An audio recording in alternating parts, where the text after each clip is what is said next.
wish you all a very happy, prosperous and a very healthy new year. तो सबसे पहले तो मैं अपने ओर से और अरुणाचल प्रदेश का सभी जनता की ओर से माननीय प्रधानमंत्री जी को और उनकी पूरे टीम, केंद्र सरकार की पूरी टीम को मैं बहुत बहुत बधाई देता हूं और बहुत धन्यवाद भी प्रकट करता हूं। इस बार के रिसेंटली जो विंटर सेशन में जो एक बहुत ही एक बड़ा रिफॉर्म एक बिल पास हुआ है, विकसित भारत गारंटी फॉर रोजगार एंड आजीविका मिशन ग्रामीण, शॉर्ट में उसको VBG राम जी बिल भी कहते हैं, 2025 विंटर सेशन में पास हुआ है। और ये एक बहुत ही बड़ा एक मेजर रिफॉर्म लेके आया है, क्योंकि ये एक एम्प्लॉयमेंट जनरेशन का ये एक स्कीम पॉलिसी पूरे देशवासियों के लिए लेके आया है। पुराना जो MG नरेगा था उसको रिप्लेस करते हुए विकसित भारत जी राम जी बिल जो है अभी एक्ट में पास होके अब एक्ट में होके इम्प्लीमेंट अभी इस साल से इम्प्लीमेंट होने जाएंगे। तो इसमें अभी सबसे ज़्यादा फायदा है हमारे जितने भी जो गाँव वासियाँ हैं उन सभी को बहुत ही फायदा है। पुराना MG नरेगा में 100 डेज का एम्प्लॉयमेंट दिया करता था। ये जो जी राम जी बिल में नया जो हमारा पॉलिसी जो स्कीम है उसके अंतर्गत में 125 डेज 125 दिन का ग्रांटेड एम्प्लॉयमेंट जनरेशन इस हम लोगों को एम्प्लॉयमेंट मिलेंगे। और साथ साथ इसमें बड़ा चेंजेस लेके आया, प्लानिंग किस हिसाब से करना है और साथ साथ मॉनिटरिंग, जो पुराना MG नरेगा में बिल्कुल मॉनिटर नहीं होता था, तो इस बार जो है आर्टिफिशियल इंटेलिजेंस के माध्यम से उसको मॉनिटर भी किया जाएगा।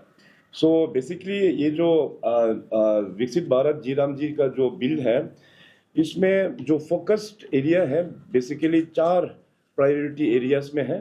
नंबर 1 तो कवरिंग वाटर सिक्योरिटी, और सेकंड में हो गया हमारा रूरल इंफ्रास्ट्रक्चर को स्ट्रेंथनिंग करना है, और तीसरा हो गया लाइवलीहुड इंफ्रास्ट्रक्चर, एंड चौथा में हो गया क्लाइमेट रेजिलियंस।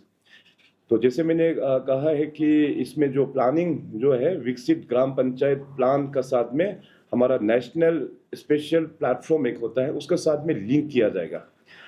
और साथ ही साथ जैसे हमारा सभी किसानों को एग्रीकल्चर का टाइम में उन लोगों को टाइम नहीं मिलता है काम करने के लिए, तो इस बिल में 60 डेज का भी ब्रेक दिया हुआ है। 60 डेज जब एग्रीकल्चर सीजन स्टार्ट हो जाएगा तो उसमें आप ब्रेक ले भी सकता है, वो ब्रेक करके एग्रीकल्चर का काम कंप्लीट करके फिर दोबारा फिर वापस जी राम जी का जो स्कीम है वहाँ पे आप लोग काम कर पाएंगे। तो ये बहुत ही अच्छा एक स्कीम माननीय प्रधानमंत्री नरेंद्र मोदी जी ने हमारा किसानों के लिए, हमारा जो लेबर जो लोग काम मजदूरी करते हैं उन लोगों के लिए ग्रांटेड एक एम्प्लॉयमेंट स्कीम लेके आया। उसके लिए पूरे स्टेट की ओर से मैं PM साहब को बहुत बहुत धन्यवाद देता हूँ। इसमें आप सभी का जानकारी के लिए हम ये बताना चाहेगा, जो जी राम जी जो बिल है इसका तहत जो भी काम फंडिंग होता है सेंट्रल गवर्नमेंट, दूसरे राज्यों में 60:40 60% केंद्र सरकार देगा, 40% रेस्पेक्टिव स्टेट गवर्नमेंट को देना है। मगर नॉर्थ ईस्टर्न स्टेट्स और हिमालयन स्टेट्स में 90:10 का पैटर्न है। 90% जो है भारत सरकार देंगे, 10% ही राज्य सरकार का कंट्रीब्यूशन है। तो हम लोग अभी इसका रोड मैप काफ़ी अच्छा बना रहा है और केंद्र से भी एलोकेशन जो है, नॉर्मेटिव एलोकेशन जो है वो हम लोग को कन्वे कर देंगे। अभी पेमेंट का भी इसमें सर, जैसे कि आपने बताया कि मॉनिटरिंग होगा तो आधार और बायोमेट्रिक को सही लगा रहा है इसमें, तो काफ़ी जगह शिकायत होता था, अभी ऐसा होने से शायद शिकायत कम हो जाएगा क्या? हाँ डेफिनेटली, क्योंकि पुराना जो MG नरेगा में जो काम होता था वो बहुत ही मतलब बड़ा विजन के साथ में नहीं होता था, वो नीड बेस करके वो लोग काम प्लानिंग करता था, मगर उसमें लॉन्ग विजन एक जो काम में चाहिए था उसमें शायद हो नहीं पा रहा था।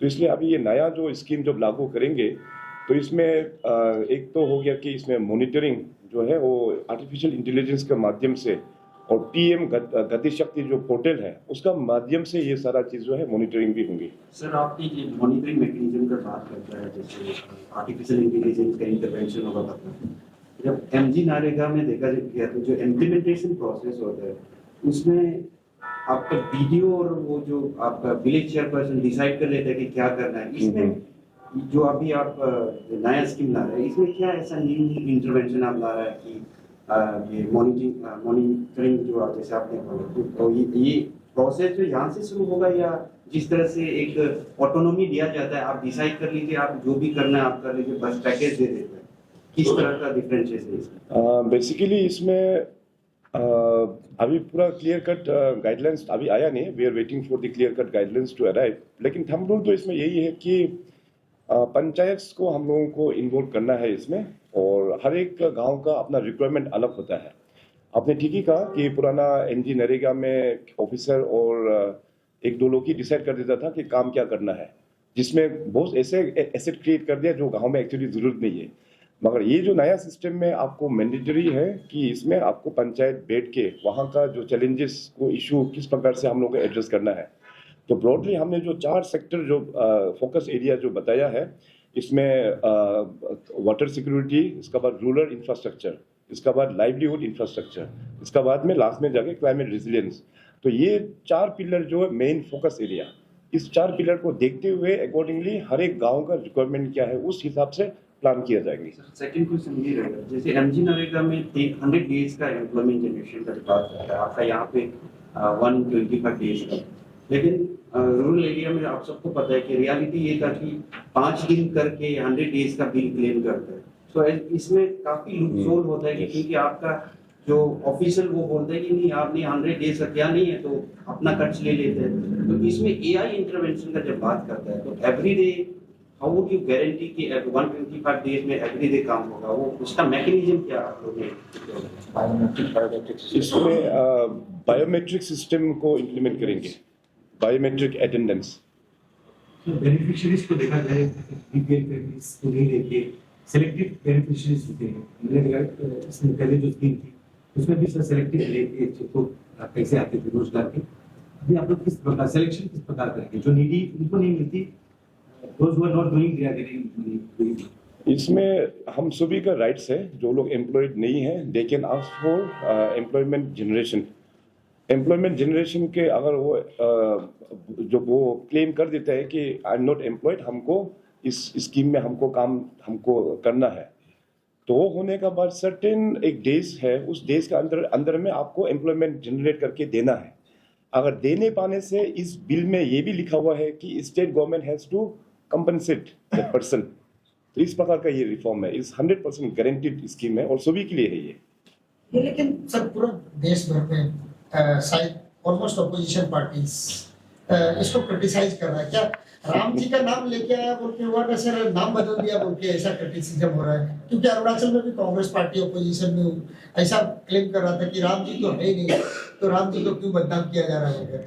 देखिए, इसमें तो अभी जहाँ तक कांग्रेस का बात है, उन लोग से ये हमारा देश आगे बढ़ते हुए वो लोग देख नहीं सकता है। इसलिए कुछ भी अच्छा इनिशिएटिव करो, उनको क्रिटिसाइज और ओपोज करना ही है। जिस प्रकार से अभी जो मीडिया में जो चल रहा है, खास करके इसका नाम चेंज हुआ, इस प्रकार से करके वो लोग नोटंकी जो कर रहा है। देखिए कि आज़ादी के बाद में ऐसे बहुत सारा स्कीम्स लागू हुआ इसका रिलेटेड। 1980 में इस स्कीम का नाम था नेशनल रूरल एम्प्लॉयमेंट प्रोग्राम। इसका बाद 1983 में इसका नाम बदल गया rural landless employment guarantee programme. फिर 1989 में फिर चेंज हुआ, तीसरी बार चेंज हुआ जवाहर रोजगार योजना। इसके बाद फिर चौथी बार फिर चेंज हुआ एम्प्लॉयमेंट एश्योरेंस स्कीम।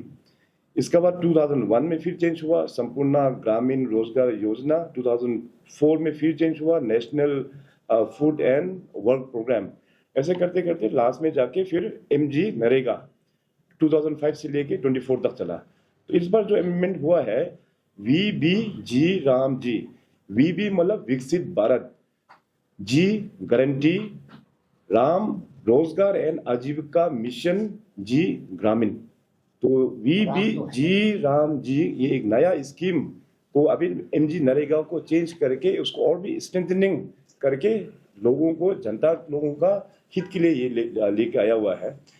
तो जहाँ तक जो नाम बदली करने का जो प्रोसेस है वो आज का अभी किया वाला नहीं है, वो सदियों से ही सरकार का अपना पॉलिसी का मुताबिक वो चेंज होता है। दिस इज क्वाइट नॉर्मल, क्योंकि अभी हम लोग विकसित भारत के तरफ में जो बढ़ रहा है, हम लोग का हर एक प्रोग्राम भी it should be aligned with Viksit Bharat 2047, it should be aligned with Viksit Arunachal 2047।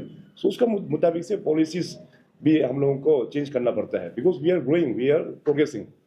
अच्छा, प्रेस कॉन्फ्रेंस बहुत स्पेशल ओकेजन में शायद पार्टी प्रेसिडेंट को ही शायद क्रेडिट देगा, क्योंकि नया जो पंचायत संगठन बन के निकलने वाला है, ज्यादा दिन भी नहीं है सर, 4-5 दिन में शायद नया संगठन हर जगह में हो जाएगा। तो काम नया से शुरू होगा लगता है ना। तो आप मुख्यमंत्री जी है, पूरा करीब 6,500 ग्राम पंचायत सभा होगा, जिला परिषद 241, क्या मैसेज दे रहे हैं, कैसे काम करना चाहिए, ग्राम सभा में क्या डिसीजन लेना चाहिए? मैं सबसे पहले तो इस नया वर्ष के अवसर पर जितने भी हमारा जो पंचायत लीडर्स जो इस बार नया चुन के आए हैं, सभी को बहुत बधाई मैं कन्वे करता हूं। और जनवरी 10 तारीख तक में सभी जिला में ग्राम चेयरपर्सन और जिला चेयरपर्सन का भी गठन हो जाएंगे, तो उन सभी को भी मैं एडवांस कॉन्ग्रेचुलेट मैं कन्वे करता हूं। सरकार की ओर से हम लोग ने अपना खास करके जिला स्तर जो जेडपीएम मेंबर्स को ट्रेनिंग और बाकी जितने भी जो पंचायत रिलेटेड जो स्कीम्स है, उसके बारे में हम लोग ने यहाँ ईटानगर में 5 डेज का एक वर्कशॉप रखा हुआ है, जो 28 जनवरी से शुरुआत होगा। 5 दिन का ये पूरा वर्कशॉप चलेगा। इसमें पूरे राज्य भर से जितने भी हमारा जेडपीएम मेंबर्स हैं, उनको यहाँ इन्वाइट करेंगे। पूरे राज्य सरकार और भारत सरकार का जितने भी स्कीम्स है, उसके बारे में उन लोगों को ट्रेनिंग दिया जाएगा, इंक्लूडिंग विकसित भारत जी राम जी के बारे में भी उन लोगों को ट्रेनिंग दिया जाएगा। तो इस प्रकार का अभी उन लोगों को इसमें इन अलाइन हम लोग का पॉलिसी का मुताबिक किस प्रकार से काम करना है, जो जो रिफॉर्म आया है उसको अच्छी प्रकार से हम लोग ट्रेनिंग करके भेजेंगे। और साथ साथ ये जो नया स्कीम जो आया है, लोगों का जानकारी के लिए हमारा पार्टी से अब इनिशिएटिव लेंगे कि डिस्ट्रिक्ट में भी जाके जितने भी हमारा ग्राम पंचायत मेंबर्स है, उनको भी इस स्कीम का बारे में अवगत करेंगे। तो इस प्रकार का रोड मैप हम लोगों ने बनाया हुआ है।